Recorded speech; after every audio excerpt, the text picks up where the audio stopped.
Well, good morning, everyone. I'm Dr. Laura Lacher, and welcome to Medical Grand Rounds. Per usual, we'll go ahead and get started with some reminders, logistics, and introductions for today's talk. Next week, be sure to join us also here in person. We'll be hearing a Grand Rounds presentation from Providence, Portland, Chief Resident, Dr. Kaylee Bond. And that is a good segue to Grand Rounds. It's currently a collaboration between Providence St. Vincent and Providence Portland Medical Center. We're often here in person in Southern Auditorium at Providence St. Vincent on Tuesday mornings at 8 a.m. We are sometimes live at Providence Portland at noon, also on Tuesdays.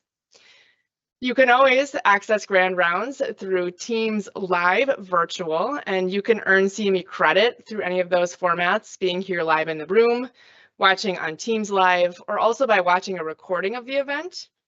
Each week, the Grand Rounds invite will let you know where and when Grand Rounds is occurring, and also has the link to watch the video. I'll be monitoring the Q&A throughout today's session. It is particularly interactive, so I will leave details of that to our speaker, who is well known to many of us. Dr. Alex Schaefer is a practicing internal medicine doctor here at Providence St. Vincent. He earned his medical degree from University of California, Los Angeles, and then did residency at University of Washington, where he also served as chief resident.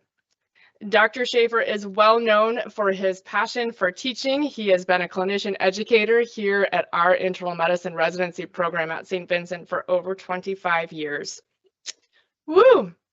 He has served in many leadership roles and is currently the governor-elect of the Oregon chapter of the American College of Physicians. Without further ado, Dr. Schaefer. Good morning, everybody. So glad to see us here live. This is wonderful. Life does not cease to be funny when people die any more than it ceases to be serious when they laugh. I've had that up there for many years, but yesterday was actually the 3rd year anniversary of my mother's passing. And so it's kind of appropriate there. And it might be helpful for all of you to know that she told me that she thought I was terrific. So if that helps you at all as we go forward here today, how many people have been, so people at home should be using the QR code, and you should all be using the QR code here to get onto Poll Everywhere, because that's how you're going to respond to our polls today. In fact, people at home can go onto a web browser, just go to polleverywhere.com or something like that. You need to put in Alex Schaefer 953 in order to answer the polls today, and you have to spell Schaefer correctly, which is no small challenge. I'm very grateful to my mentor in all of this, Dr. Scrace at University of New Mexico, who's been doing this for some 30 years at the national level. Here are some previous, some folks who've helped me write cases in the past. You could be up here next year. If you have a great case, please let me know. So this presentation, by the way, is exactly the same set of cases that I did at the Oregon ACP meeting in November, just this last November. So if you were there and you saw me before, you can go back to doom scrolling or whatever else you'd like to be doing in the next hour, unless you want to see it again. So here are the ground rules for Thieves Market. If you've never been, raise your hand if you've never seen a Thieves Market before. I see a few hands out there. Okay, great. Well, hopefully we're going to have some fun. We're going to present 3 cases today. I'm not going to lie to you. I won't always report all of the facts on these cases. I won't withhold information when asked a direct question, except we're not going to take a lot of time for questions. It is absolutely mandatory that I have fun, and I already am, so done. I'm going to give the winners like $1 million. That's right here. I got $1 million for the winners. And that's the $1 million that we're going to do. We have a special prize this year, by the way. Whoever gets the first case right, we have arranged to rename the Columbia River. So it's a special prize for special cases this year. Here's your role. You're the thieves. That's why this is called Thieves Market. You are going to try to steal the diagnosis by yelling it out loud to me. Or if you're at home, you are going to put your guess at the diagnosis in the question, the Q&A. And Dr. Lacher is going to be monitoring that so that people at home can win. This is a first time ever this year. Go to the Q&A. Do not answer the polls in the Q&A. You have to answer the polls on Poll Everywhere, but it won't create more mayhem than you might expect if you get it wrong. Don't worry. If you're the first one to shout out the exact diagnosis or send it to Dr. Lacher in the Q&A, who's going to yell it out to me, then you win. And I promise I won't ridicule your guesses unless they're ridiculous. And the requirements to win is that you have to say or put in the question and answer the exact diagnosis, and I have to acknowledge it. I have to hear it. So you in the back have to yell kind of loud. We won't confirm. I'm not going to tell you if your guess is correct until the end. That would spoil it for everyone else. And you have to have fun, and you have to participate. So here are some pictures of winners from past years. There's the national level. You recognize some faces. There's some residents here I can't even remember the names of going back. So there you are. But and if you do win, I want you to come up probably at the end of the whole thing. We're going to take a picture for you so that you can get up here. So if you know this case, because you might have run across it, we all kind of work together. Just do your best. You know, you can decide what you want to do. I try my best to present old cases, but if you know the answer in advance, you can just lie and win $1 million anyway. If you feel guilty, it won't ruin my fun, and the $1 million is not real, just so you know. So here's the poll everywhere. One more time for people in the audience, use the QR code here so that you can answer the polls. That's the easiest way to do it. You have to put in Alex Schaefer 953. And for people at home, the same thing is true, except you could also do it on a browser if you wanted to. So let's go ahead and let's take a little, let's see what we can do here. Here's our first audience participation. This is just a humor test, and it says, for those of you who can't read it, it's a little small. It says, here's the devil, and he says, look, here's an Instagram post of your cardiologist on vacation, and you need to mark, do you think that it's not funny, slightly amusing, funny, really funny, or hysterically funny? So let's see what kind. Oh, good. We're getting a lot of answers there. That's exactly what I want to see. And we're right in the funny range at all. OK, we have a few of you who think it's not funny at all. And, you know, you should probably go back into your doom scrolling, because this is as good as it gets here today. Really, you should leave, because this is what you're getting. All right, let's get to our three cases now. We have first a 49-year-old man with salty blood in his mouth. So just to be clear, the people in the back, when you think you know what's going on, you should be yelling out the diagnosis so you can win the $1 million. You have to interrupt. Yeah, bit his tongue. Yeah, there you go. Bit his tongue. Okay, so hemophilia. There you go. We've got kind of the right idea here, don't we? So a 49-year-old man has a chief complaint of a very salty taste and a sense of blood in my mouth, starting about 2 weeks ago when he was traveling. Water from his bottle tasted really salty, but his family said that it tasted normal. Now he feels like he has far too much saliva. I'm having to swallow a lot of blood, like 1 milliliter every 15 to 20 seconds. That's what he said. This is someone who's an Uber driver here and was like, you know, the head of chemistry in his old country. So that's how he reported these things. He didn't have fever, chills, runny nose, congestion, facial pressure. He had no other ENT symptoms, cough, chest pain, reflux. He was really feeling fine, except he wasn't sleeping well. And he hasn't actually seen any blood in his mouth. So he says that these symptoms started a few days after visiting friends in Toronto and drinking kefir that was homemade with kefir mushrooms.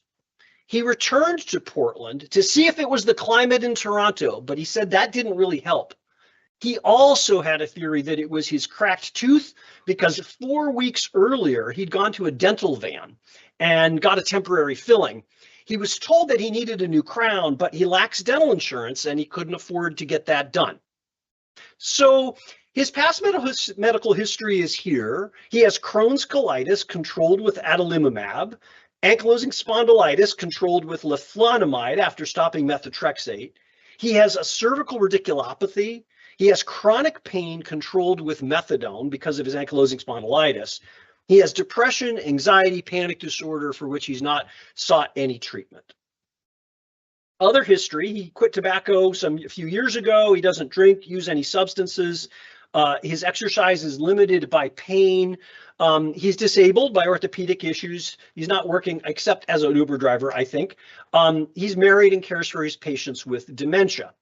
He's on methadone and oxycodone, adalimumab, leflunomide. He takes some vitamins, valacyclovir, zolpidem. So on physical exam, his vital signs were normal and he looks really well. We examined his mouth and we found that he had no blood there. It looked kind of normal. Salivary glands were normal. No obvious acute dental disease. There's your advanced dental exam that all we internists do. Otherwise unremarkable. So here's our next response test here. At this point, what would you do? I would employ which of the following classic coping skills for the doctor who hasn't a clue? Would you stall and suggest he waits 2 weeks to see if the symptoms resolve? Would you punt and refer to ENT? Would you pander to him and help find him a dentist despite his, quote, normal dentition? Would you indulge him and search for kaffir mushroom dysgeusia, since that's what he thinks is going on, or all of the above, and remind the patient that doctors don't even really know how many teeth people have, much less whether they can actually cause dysgeusia. So let's see what answers we have from the audience here. Yeah, okay, so some people like the idea of stalling just to see maybe if this goes away. It's only been there 2 weeks. Some people like the idea of the mushroom dysgeusia. Okay, well, let's just do a little poll here. Maybe we should. Let's just see what our audience knows today. So I think that adult humans have this many permanent teeth. How many is it? Is it 26? Is it 28? Is it 30, 16 upper, 14 lower? Is it 32? Or is it 34, counting the wisdom teeth, which come in later? So I'll give you a chance here to answer that question and see what you think. Yeah, okay, well, 30, good. Most people got this right. That's good to hear. The answer is 32. A significant minority of us are confused by the wisdom teeth, but what can you do? Okay, so what about this this business of the kaffir mushrooms, homemade mushrooms? Our resident who saw the patient Googled it. What do you get? Is mushroom toxicity a cause of dysgeusia? And sure enough, Oralendine mushroom toxicity, the clinical presentation. Here's a picture of the deadly webcap mushroom, which you can get, I believe, in the Pacific Northwest. And one of the symptoms you can get is dysgeusia with this. But some of you in the audience may be realizing that this doesn't really make any sense in our case because kaffir mushrooms are not really mushrooms, right? That's our problem. So it doesn't really make any sense. What are kaffir mushrooms? Well, kaffir mushroom it's actually, kaffir grains is another word for it. It's actually a symbiotic matrix of bacteria and yeast, traditionally made in the goat skin and hung near a doorway where they could be knocked by passersby to keep the milk and kaffir grains well mixed. It has been found, they've actually found some of this stuff in graves from the Bronze Age, 3,600 years ago. Does it cause dysgeusia? No, it's delicious, actually. Got some in my fridge now and then. So I've noticed there's no guesses yet. No guesses. We need some guesses. You know what is going to win. You got to put it out there. What's that? Medication side effect. Okay. So which medicine? Okay, all right. So 2 weeks later, the taste is worse and very difficult to deal with. Everything tastes salty. He's got a strong sense that it's coming from the middle of his cheeks on both sides. He says he can feel the saliva coming out from his jaw area, and it's not dripping down his throat. Lots of it. I can spit out 5 to 10 cc's in a minute, and I can't keep this up. At night, he says I have to keep swallowing or get up and spit it out. The patient researched online himself, and he's really concerned that he has a CSF leak. He's got no pain, no headache, no fever, no head trauma. A dentist told him, went to see a dentist who told him it wasn't his broken tooth, and he can't see ENT for a couple more weeks. So when each of the classic coping skills for the doctor who hasn't a clue doesn't work, then what are the tier 2? Which do you use as a doctor? Do you prescribe a placebo? Do you explain the need to, quote, prioritize health maintenance? Do you take a wellness day and schedule the patient with your partner? Do you repeat COVID tests on yourself until one comes up positive? Or as a last resort, do you search for an actual solution for this poor suffering person? Let's see what people like. Okay, well, some people are okay. There are some of the majority of us here who are actually going to search for a solution. This is why I love internists and internal medicine, because most of us, not the overwhelming majority of us, but most of us are pretty selfless here. So I like those answers. Well, we did try to search for a solution. There's something called glycopyrrolate, which we use in Parkinson's disease. It's an anticholinergic that supposedly doesn't cross the blood-brain barrier. And in Parkinson's disease, you give one a milligram 3 times a day. It can cause a prolonged QT. We were a little worried because this guy was already on methadone. So we checked an EKG after a week, and that looked all right. He gets to ENT about a month later, and they write that the only thing that has helped is the glycopyrrolate. Everything seems to settle down for a few hours after he takes this. They do flexible nasal endoscopy, and it really looks fine. It looks normal. So ENT says, well, there's this sudden persistent change in taste and excessive sialorrhea. This is an unusual presentation, and I'm sure at this point that the ENT doctor was thinking to himself, I wonder if anyone has thought about making a Thieves Market case out of this. We could consider brain imaging, and the patient very much wants to pursue it. So plan an MRI of the brain with and without contrast, with focus on the cranial nerves related to taste, whatever they are. And he's also provided with sterile cup to collect the salty drainage from his mouth for testing for beta-2 transferrin.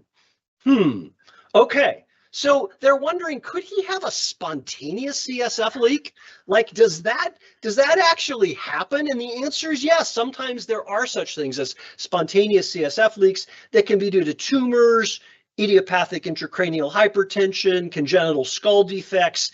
Typically, though, the symptoms are an isolated, clear, unilateral rhinorrhea or otorrhea, but slow leaks can cause neurologic symptoms. You can get headaches and tinnitus, vertigo, etc. By the way, some of us are old enough with the gray hair to think about testing for the glucose that we find, you know, in drainage to see whether or not it's CSF. We're not supposed to do that anymore because too many false positives. So don't use that test. The test to use if you're looking for a CSF leak is this salivary beta-2 transferrin, because it's a substance that is diagnostic for the presence of CSF. It's absent in all the other juices in the body. But so it's useful for this diagnosis of otorrhea, of CSF otorrhea versus rhinorrhea. We performed it twice in this patient looking for a CSF leak, and the result came back identical both times. There's a suspicious band, it said, migrating in the beta-2 transferrin position. The presence of CSF in this sample cannot be confirmed. And then it says, however, no normal beta-1 transferrin is detected in the fluid sample. There's supposed to be beta-1 in all the other juices in the body, so we can't even tell for sure that these 2 samples were spit or what they were. I don't know. So a diagnostic test was performed. What do you guys think it was? Do you think it was something suggested by the rheumatologist and then reluctantly adopted by the patient? Was it suggested by the patient and reluctantly endorsed by the rheumatologist? Was it suggested by the patient and enthusiastically endorsed by the rheumatologist? Was it suggested by the patient, endorsed by the rheumatologist, but then rejected by the patient who was really afraid to try this? Or wait, what about a rheumatologist? Where did we get that? Who told me about that? We didn't know anything about the rheumatologist. Yeah, so people are wondering about the rheumatologist. People are thinking maybe the patient solved this solution. Let's see what our answer went. Well, here are some, we have here some texts from the PCP to ENT and the rheumatologist. Here's the PCP. I saw the patient today. I'm the PCP. Just to follow up and coordinate, the beta-2 transferrin result is suspicious twice. Is that a positive? But CSF leak seems unlikely, and the patient thinks the foul saliva is coming from both cheeks. We found some case reports of hypogeusia associated with this thing. See my note. CSF, what's that? I hear a guess. Monoclonal antibody, adalimumab, what? Causing, associated, got it. Similar to Dr. Hitchcock's guess, I think. Yeah, okay. What's that? Sjogren's syndrome. Okay, these are the kind of guesses we need. Okay, good. So we're chatting here with ENT and rheumatology. The patient's reluctant to try this thing. Rheumatology writes back and says, sorry, but which patient are we referring to? So I have to give him a name. Of course, Ichabod Spitsky, that's not the real patient name, by the way, just so you know. We also recommended, the ENT said, or rheumatology says, we thought of the same thing, but the patient was really reluctant. Maybe I can discuss with him again. We write back, thanks. If ENT ends up concluding that a CSF leak is unlikely, then I'll refer the patient back to you for that discussion. ENT then weighs in and says it's not a CSF leak. The lab has been sending these type of reports which are not helpful. The CT is clear. He'll follow up with you. Thanks. Gives us the thumbs up, which is the same thing as signing off from ENT. So this is, any last guesses we have here? Then just CSF leak. Yeah, thank you. Yeah, absolutely. It could be, right? What's that? Prior COVID infection. Yeah, some manifestation of long COVID. Okay. Zinc deficiency. Okay, very good. Zinc excess. That's right. Yeah. Okay, there we go. So, so here's the thing. The patient told you that the salty taste was associated with these three things. The patient was guessing travel to Toronto, ingestion of kefir, or this broken tooth. But for some reason, the patient suggested a fourth possibility to the rheumatologist that they didn't even mention to you that they were seeing. That was the change of his arthritis medication from methotrexate to leflunomide. So yes, the diagnosis here is an adverse drug reaction, and it's hypogeusia from leflunomide. Thank you, Dr. Hitchcock. Definitely wins this one today. We're going to get your picture afterward, if that's okay. I think we'll wait. So the dysgeusia, in fact, started within 1 month of initiating the leflunomide for his arthritis, and it continued for 3 months before they came to see us. The symptoms improved, though, within 2 weeks of stopping the medicine, and were nearly gone, like 80% better within 4 weeks. So this is the picture we'll use to celebrate Dr. Hitchcock's win.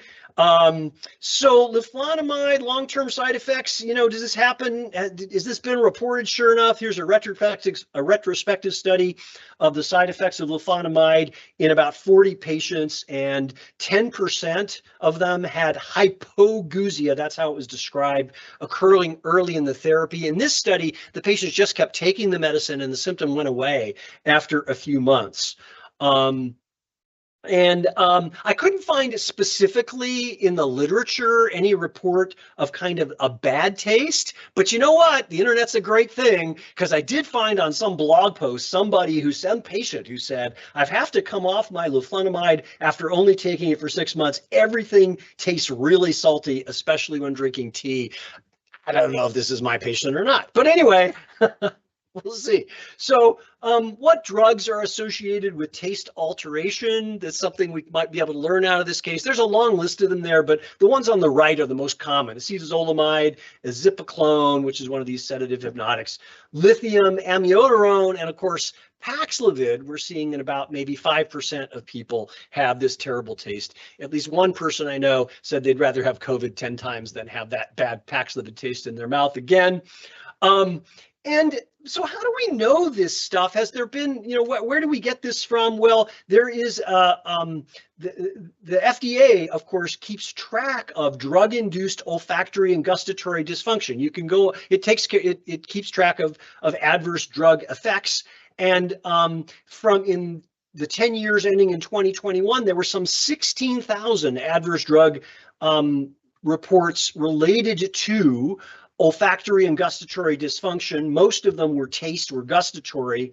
The most common drugs are lenalidomide and sunitinib here, and in general, it was the immunologic and rheumatologic medications that were the most common. So all my life, I've been told that I should be making these case reports. I'm embarrassed to say I'd never really done it, but you know what? I did it in this case. So we went online, we went to the U.S. Food and Drug Administration. This was last summer roughly, and I put in a little description of the case. It only took me about 5 minutes. It was really easy to do. It was very satisfying because I got back this thank you letter right away. Dear reporter, and it says thank you, and then it says thank you again for doing this. And then the last thing it says is, if you have a mental health crisis, please call 988. And I want to tell you, back in August of last summer, I thought that was a little bit of overkill, but now it seems insufficient, honestly. So what can I do? For those of you who are wondering, I went last night to see if this still works. This site is up. But when you go to the vaccine adverse event reporting system, there's this ominous yellow bar at the top that says this website is being modified to comply with President Trump's executive orders. It doesn't say exactly how. Okay, so here's our last audience response here. After this presentation, I look forward the most to trying what? The FDA reporting system? You should. It only takes a few minutes. The kefir from Toronto, webcap mushrooms, some of the kefir from the Bronze Age, or anything stored in a goat skin. Let's just see how adventurous are you all. Okay, kefir from Toronto. Yeah, that's the choice I think that I would make. But being internists, we've got about, 40% of us who would actually prefer to make an adverse drug report. Okay, what can we do? Now, let's go on to our second case here. This is a 47-year-old man with 10 days of fever and pain. I'm sure we're going to have more guesses. Please don't start guessing yet. It's just fever and pain, okay? Give it a minute, but then you can start when you get some more facts. So here is a 47-year-old man, and he comes in reporting that he's been having fevers for like a week to 10 days in the evenings, up to 103 degrees, and persisting even after acetaminophen and ibuprofen. When he's febrile, he has a mild headache. He'd go to bed and he'd wake up the next morning without a fever and be able to go to work. 3 days ago, he also developed some pain kind of in the upper abdomen and chest, located centrally or slightly to the right of the epigastrum. Eventually, he felt a stabbing through to his right shoulder blade and his left chest. It wasn't pleuritic though, breathing didn't make it worse, but rolling over in bed or eating something would sometimes cause a bit of a surge of pain. He's got a little nausea, but no diarrhea, constipation, blood in his stool, dysuria, or hematuria. He and his spouse had noted some rash on his lower extremities, but he didn't think much of it. It was small red dots that he says have come and gone in the past. He tested himself for COVID and it was negative. Now, he has a history of Crohn's disease with a remote history of ileitis and a stricture. It's been quiescent for about 20 years. 6 weeks prior, he had pneumonia and was treated with some antibiotics. They noted at that time that he had a new right hemidiaphragm elevation. He's got irritable bowel syndrome, chronic anxiety, a chronic left UPJ obstruction with mild hydronephrosis, some adenomas in his colon. He has no risk factors for DVT or PE and no history of that. Well, excuse me, he doesn't have any history of DVT and PE. He had appendicitis 9 years ago, and the pathology surprisingly showed a rare mucinous neoplasm. Per oncology notes, a low risk of recurrence that may manifest as local regional disease, perhaps in the form of peritoneal mucin. Okay. So fever. Social history, he's married, he's got no risk factors for STI, he doesn't use any substances, he's traveled to the Northwest, Oregon, Las Vegas. He works in auto sales and as a pastor. Here is list of medications on the right: amlodipine, statin, bupropion, vitamin D, some blood pressure meds, minocycline, omeprazole, testosterone. Subphrenic abscess, yeah, you can start guessing now. You've got some background here. Boots-Jaeger syndrome, great, yeah, okay. So his temperature is 38.9. He's a little tachycardic here. He doesn't really appear toxic. Lung, heart exam are really unremarkable. The abdomen is soft. There's a little epigastric and right upper quadrant tenderness, but no regound, no guarding, normal bowel tones, absent Murphy sign. Mostly he's got a fever, doesn't feel well, and is pretty anxious about it. He doesn't have any flank tenderness. There's some folliculitis on the upper extremities and the back, but he knows that, he says that's there all the time. On his shins, there are these fine, too numerous to count, rosy, tiny petechiae that are not perifollicular. Neurologic exams grossly intact. A bedside ultrasound is done. He's got no pericardial effusion or other acute process that they could see. Kinook-Schonlein, late onset, okay. Lab studies, white count is 7.4, hemoglobin is 14.9. His CBC looks pretty good. His electrolytes look pretty good. His creatinine is 1.3, up a little bit from his baseline of 1. His lactic acid's normal. Lipase, troponin are normal. He's got a mild transaminitis here, you can see, but his bilirubin is normal. Urinalysis is unremarkable except for some lysed blood, 1+ protein. COVID and influenza A and B were negative, and his EKG showed tachycardia. Here is his chest x-ray. Yeah. So at this point, how sure are you what is going on? Are you 0 to 0%? Are you 10 to 25% certain? 25 to 50%? Just trying to, see where you are. 50 to 90%. Are you 100% certain of what's going on? Let's just see. Adult onset Still's disease. Yeah. Okay. Could be 0% sure of what is going on, 10 to 25, 25 to 50. Okay, no one's 100% sure. That's reassuring. We don't have enough audience members to make sure that someone clicked that by accident, which is what I usually rely on for this slide. But in any case, so here's the CT of his abdomen. So you can look at that and make the diagnosis or not really telling you. Yeah. Okay, and it was favored to represent atelectasis in the right lung, but there's nothing in the belly on CT. He has an MRCP. Here's the MRCP. Yeah, how many of these do you read in a minute up on a screen? But now's your chance. Any more guesses? Yeah, no acute abnormalities on the MRCP either. So at this point, what would you do? At this point, would you tap the right lung effusion? Would you consult GI? Would you test for relapsing fever and ponder peritoneal mucin? Would you describe the reassuring workup to the patient and attempt to discharge him despite his extreme anxiety? Or would you wonder whether his anxiety is primarily determined by his work as a pastor or by his work as selling cars? Which one could it be? Let's see, what do people think here? Yeah, okay, so some people are going to tap the right lung effusion, consult GI, people like that. Some would test for relapsing fever. Yeah, so the people who are going to tap the right lung effusion, I would have you raise your hands, but I'm not supposed to ridicule your guesses. Yeah, I just want to know, would you do that if you knew that there were no lung effusion on the CT scan?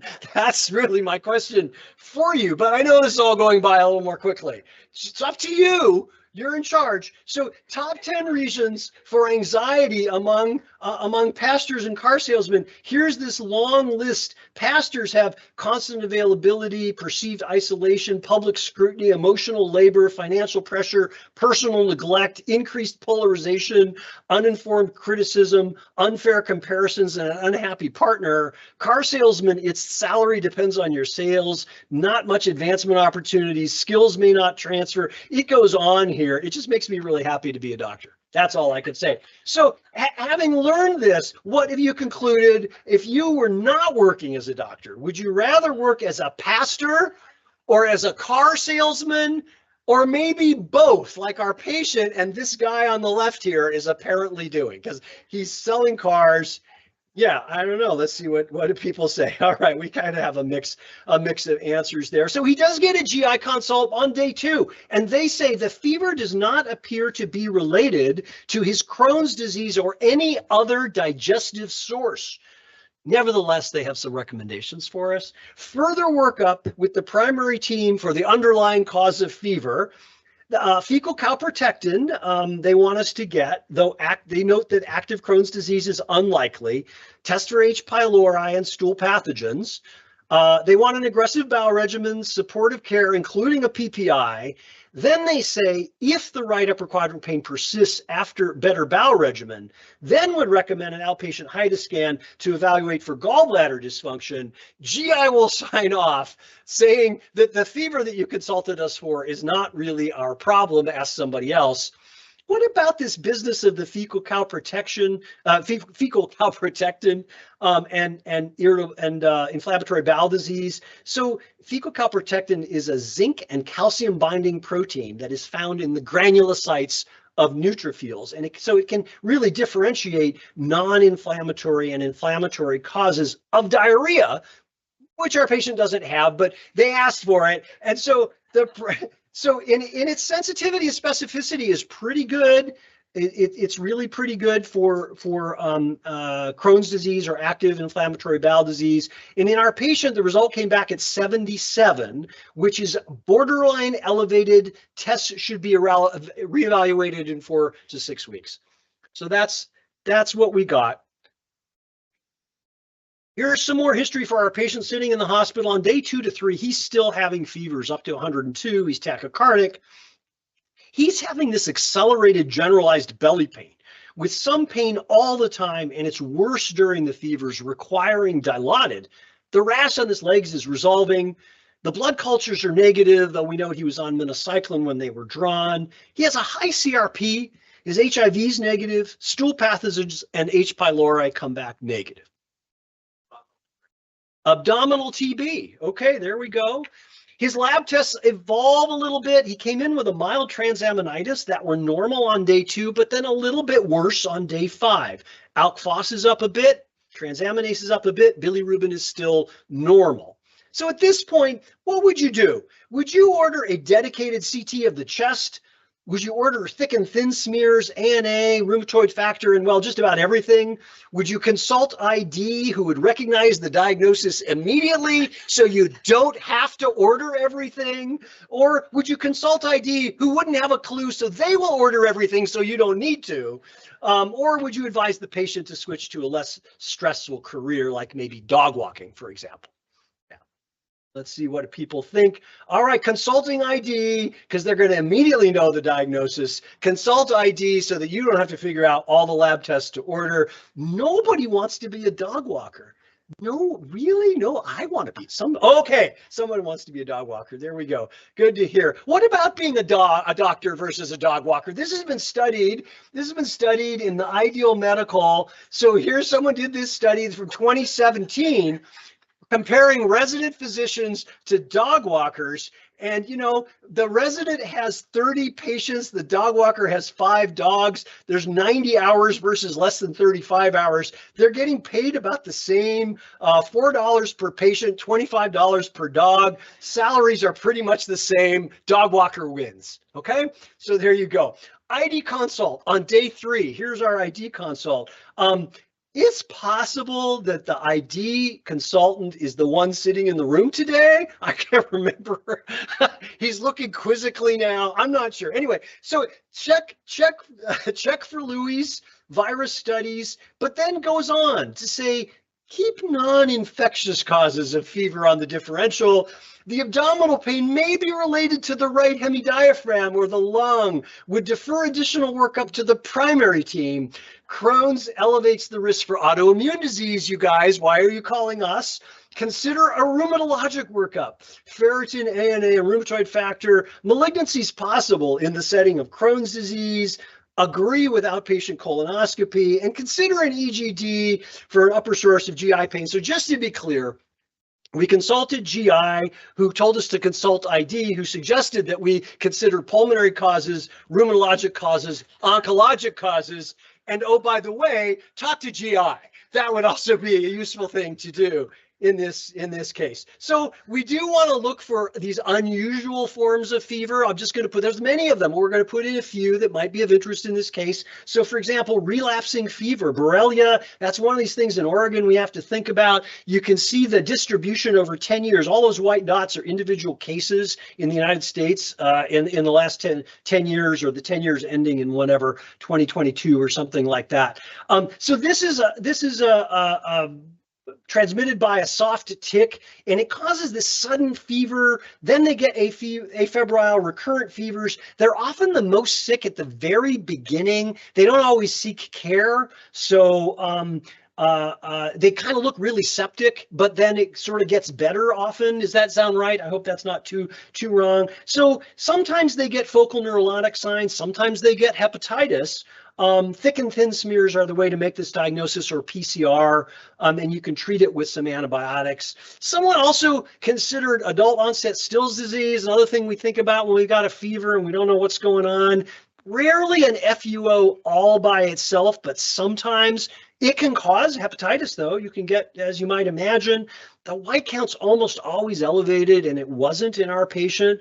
A ferritin's a pretty sensitive thing for this, right? 74%. Our patient's ferritin was 511. I think in this setting, not very impressive for that disease, but there you go. What's happening to his labs? Well, his alk phos and transaminases continue to increase. The bilirubin kind of looks normal. More guesses would be helpful here. Some of you should be thinking of fever, and the liver tests are elevated. Maybe autoimmune hepatitis, right? Right? I shouldn't be the one having to do the guesses here. I just want to say, if the fever is present, if the fever is present in autoimmune hepatitis, it's usually low grade and kind of a persistent fever. It's not a very common finding, particularly. Crohn's is a risk factor, though. There's some overlap there. And so that could happen. So any last guesses here? I've got a thing of beauty. This is a glacier from Patagonia, where I was last fall. But any last guesses we have? What's that? Disseminated herpes. Gosh, you're so close. I wish I could confirm that you were in fact the ID doctor who got the diagnosis right. I just can't remember well enough, because you're so close, but the diagnosis here was CMV mononucleosis. That was the diagnosis. So IgG came back positive, and of course, most importantly, the IgM came back positive. And that's what we have. No winners in this case, but there were so many possibilities. So let's learn a little bit about this. So in an immunocompetent host, here's the thing. In CMV has a typhoidal presentation. And what we mean by that is it doesn't look like our EBV mononucleosis very much. They typically don't have much tonsillitis, pharyngitis, lymphadenopathy, splenomegaly, and the patients are typically middle-aged versus younger with EBV. This is in immunocompetent hosts. So how do they present? Well, they're asymptomatic, or they have kind of dominant fever and malaise. That's all you see, so it's pretty undifferentiated. We probably miss cases of this more than we think. And he did eventually leave the hospital, and he followed up with ID in 2 weeks and noted that since the last visit, he continued to feel better. His energy was improving, no fevers. He still got some epigastric pain every day, but less. He was able to go back to his work at both of his jobs. Here's a podcast, Selling Cars to the Glory of God, with the pastor, who apparently is doing both. Maybe our patient, I don't really know. So what about CMV in the immunocompetent? Why does this even happen? So, CMV establishes latent infection like other herpes viruses. The bulk of CMV disease in immunocompetent hosts is related to primary infection. Some of them are probably getting reinfected with with new strains, but honestly, it's really hard to tell. The reactivation rate, though, is higher in the setting of immunosuppression, as you might imagine, whether it's iatrogenic or secondary to medical conditions. For example, in one study, glucocorticoid use was associated with an increased risk of CMV colitis in otherwise immunocompetent adults. So I learned that when we were making up the case. I thought, kind of wonder, remember, this guy had pneumonia 6 weeks before. So I went back and looked at that note. He was treated kind of a mild pneumonia. He was treated with some antibiotics. They noted this right hemidiaphragm. They thought this was an opacity. Fine, they gave him antibiotics, but that's nothing here about immunosuppression. Urgent care 2 weeks later, he returns back with incomplete relief of his symptoms and an ongoing cough, normal vital signs, chest x-ray unchanged. So, of course, they wonder about post-infectious bronchospasm, triggered cough versus allergies. What do? They give him prednisone. 1 month before this presentation, they give him prednisone. Didn't enter into his hospitalization. We didn't get this history at all prior. So I have to wonder in this case, I don't know. Was this really iatrogenic reactivation of CMV triggered by glucocorticoids? Because we know that has been reported to be a thing. So maybe a trigger. All right, top 10 reasons dog walkers feel anxiety. For those of you who are giving up the whole thing here, variable income, difficult clients, difficult dogs, all-weather walks, not real vibes, and professional poop hoarding. Okay, those are the reasons you might not want to be a dog walker. Here's our last case. We're doing okay with time. Laura will be happy to know. So here's a woman with a leg ulcer and a rash. History of the present illness. An 80-year-old woman complains of an itchy rash on her right lower leg for 2 weeks and an itchy ulcer for 1 month. She doesn't have any pain, fevers, trauma. She's worried about an allergy, but she reports not using any new detergents. To manage the itchy ulcer, which she's had before, she's applied hydrogen peroxide, moisturizing cream, arthritis cream, and lots of olive oil. That's what she reports. She also had an ulcer on the right leg for 1 month or more, possibly from a spider bite, she says. Patients are always offering that. They think maybe it's the brown recluse spider bite. Here's a tip. It's never a spider bite, okay? She's had ulcerations on the leg before, and she emphasizes that her concern today and what she wants you to fix is this new rash and not the ulcer. She knows that will go away. She mentions that my cat might have rubbed against the ulcer. She mentions that. And by rubbed against, this is what she really means. Yeah, I think this is what she really means, don't you think? So, but we can see. So on physical exam, we'll be pretty limited here. There were some vital signs. And then in her right lower extremity, we see a 6-centimeter ulcer proximal to the lateral malleolus. There's this purple non-blanching plaques and patches, some with fine scale, extending from the right foot to the mid-thigh. Lichen planus, okay. There are small erosions in the rash on the anterior leg. So at this point, what are you most concerned about? Is the rash anywhere else on her body? Does she have a history of psoriasis? Does her husband have a similar rash? Has she seen a dermatologist? Has the cat seen a dermatologist? I have a friend who's a kitty cat dermatologist, actually. True story. So what do people think? Okay, is the rash anywhere else on her body? No is the answer. It's really just on her leg. I'm going to show you pictures in a minute. Her husband does not have a similar rash, and no, she's not seen a dermatologist. We don't really know about the cat. Here are pictures. So here's ulcers that she's had before, and then we are seeing the rest of the rash up there. I'll give you a minute to look at it. Pyoderma gangrenosa. That we said? Yeah, okay, yeah. She's had this before. Again, it's the rash she's worried about, not the ulcer. Okay, I think sometimes when you don't know what's going on, it's good to, what are the two things that stick out in a case that can help you solve it sometime? What are the things that don't really match, that really catch your eye? So I think that the two most unusual aspects of this case are what? Is it recurrent leg ulcers and a new rash? Is a patient unconcerned about her ulcer but worried about the rash? Is it the use of both inorganic and organic moisturizers that catches your eye? Is it the choice of olive oil for the rash, even though there are so many better uses of olive oil? Or is the choice of olive oil and a geographic rash that looks a lot like Italy? Is that what really gets you going here on this case? Let's just see, what do people think? Yeah, really kind of all over the place. All right, well, good to see it. So at this point, what would you do? Let's vote again. Would you get lower extremity venous and arterial duplex studies? Would you treat with prednisone, 40 milligrams daily for 5 days? Would you stop all medicines and perform a biopsy? Would you refer to dermatology? Or would you promise yourself never again to eat the oily shrimp scampi that she brings to your office kindly every day?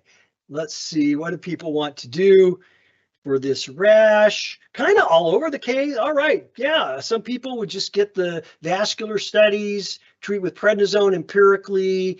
Those who want to treat with prednisone empirically, this would be a good time to yell out what you're trying to treat, because you might be right. What would you be treating? Prednisone deficiency. Exactly. Yes, exactly right. You know, last time we put up a button that said, let's see, what did it say? It said exactly, stop trying to fix everything. You're not prednisone, right? You know, is that, yeah. Okay, so, all right. So she does go see a dermatologist, and a skin exam with a dermatoscope is done. That's the magic thing that dermatologists use. It costs about $350, and they pay for it on the first patient they see every day. So that's what it's used for. And so on the right upper lateral shin, there's this well-demarcated, brightly erythematous, eczematous, and centrally hyperpigmented, almost violaceous thin plaques. I think really they're just going beyond themselves here. They don't fully unwrap. They look at the pictures and of the leg, and they note that there are these 4 erosions and this brightly erythematous rash in a diagonal array, and this surprisingly sharp cutoff on the dorsolateral foot. So at this point, what do you think the dermatologist did? Stopped all medications and performed a skin biopsy, prescribed prednisone, ordered a UA, ANCA, Hep C antibody, and complement. Did they refer to vascular surgery, or did they advise the patient to use a little less garlic in the next batch of scampi? I'll give you a chance here to answer the question. All right, well, we have kind of, again, a mix of answers here. People like the idea of the skin biopsy. Some people are looking for more complex internal medicine-like diseases, and some people just want to go for the prednisone. Okay, so any last guesses here? Just another random pics of beauty, some windows in a museum in Buenos Aires. So, yeah, well, any last guesses? What's that? Spider bite. Yeah, that's a good one. Now, I have to be honest with you about the spider bite. I got into this in 2002, sort of, because Dr. Scrace presented a case of a brown recluse spider bite, and because I was the only person from the Pacific Northwest in the audience, I guessed it at the national meeting and managed to. That was my first introduction. So sometimes it's a spider bite. Okay, well, the diagnosis here was, in fact, from a skin biopsy. The diagnosis is drug-induced psoriasis, specifically in this case from the topical diclofenac that the patient was using on her rash. So the ulcer, here's what Derm says. The ulcer was healing well with hydrogen peroxide, and then it started itching, and she tried to soothe it with olive oil and moisturizer, and lastly, diclofenac. She thinks the patient thinks the rash may be due to the diclofenac. Thank you, Dr. Osler. So the biopsy showed spongiotic psoriasiform dermatitis with mounds of parakeratosis and contained neutrophils. Note that it can be difficult to differentiate. This is the pathology. This is the pathologist comments. It can be difficult to differentiate between excoriated spongiotic dermatitis and psoriasis. It can be difficult to do that by biopsy. Given the history, this is what they mean by clinical correlation, right? When you get these back, given the history of NSAID use and the mixed pattern, the pathologist, favor a drug-induced psoriasis or psoriasiform drug reaction. Now, I lost track if anybody won here. I don't think so. I don't think so. I don't think so. I wish. That's all right. So how he could get prednisone deficiency, which is pretty much always correct in every case, right? So there you go. Okay, so how do we know, by the way, if a drug is causing adverse effect? How can you figure that out? I just thought we'd learn a little bit about the Naranjo, I don't know how you say this, Naranjo adverse drug reaction probability scale, and it uses these criteria with the red circles for our patient. Are there previous conclusive reports of this reaction? You get a point. Did the adverse event appear after the suspected drug was administered? You get 2 points. Did the event improve when the drug was discontinued? You get a point. Did the adverse event reappear when it was readministered? We didn't try that here. Are there alternative causes that could on their own have caused the reaction? I thought the answer here was no. So I gave her 2 points for that. We didn't even have a lot of guesses in the audience. Wasn't even clear to the dermatologist. So I think that this was the most likely thing. And then was the event confirmed by any objective evidence? Yes, we have a pathology report that suggests that. So she scores in the probable range for an adverse drug reaction. And if you read some of these, we could even maybe do it a little bit higher. Sometimes also we have trouble differentiating between an irritant effect of a topical application versus an allergy. And I want to admit in this slide, I'm conflating here what are really two different diseases. Allergic contact dermatitis is actually a different thing than topical drug-induced psoriasis. They have different mechanisms. But from a general internist point of view, they kind of function the same, more or less. They do look different. I mean, this patient, that rash was sort of kind of waxy and well-defined. It looked like psoriasis. It didn't look like eczema, right? So you kind of get, but for the purposes of this slide, I think it's okay to conflate those two. It wasn't an irritant reaction. This was an immunologic reaction. So she had pruritus, she had distance spread, secondary lesions, susceptible persons get this, and a delayed onset versus many of those features are not so much present in irritation, or you have other features.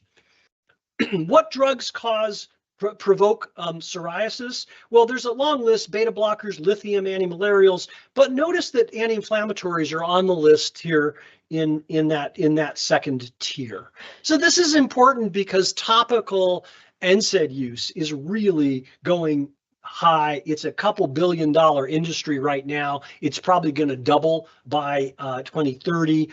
And this is actually a problem ecologically. Diclofenac, a widely used NSAID, has been detected in wastewater, lakes, rivers, and coastal waters. Specific treatments, it's very hard to get it out of the water when you do this, and it can be toxic. So this is actually a problem. We don't quite know what to do about it. So there you go. Instead of something funny here, I thought instead we'd just go through some actual tips about how to reliably make a great scampi using the olive oil that you have at home. So buy shrimp with shells on and remove them yourselves. Olive oil, yeah, use that, but a little butter is good too. Burnt garlic is bitter, so remember that. So start from a cool pan with that garlic and don't let it brown. Okay, that's a trick to this dish. Shrimp are done when they are pink and opaque, and shrimp as round as wheels are overdone. Okay, right? So there you go. Sorry to the vegans out there, but in the middle we have the perfectly cooked shrimp, and on the right we have the overcooked shrimp. So there you go. So listen, thank you. We have a winner. So Dr. Hitchcock has to come up and get her picture taken. I think I think I get $1 million today because I've been doing this like 9 years, and this is the first year I've ever ended remotely on time. And so I think I'm going to give myself $1 million too. If you have a great case, all it's going to take, you need to send it to me. I'll let you know if I think it'll work for Thieves Market. Then I'm going to send you back the template, and you can spend like an hour and a half maybe filling in like the basic details, and then I'll go from there, and then you'll be famous. So if you have a great case, do please contact me. Thank you, everybody.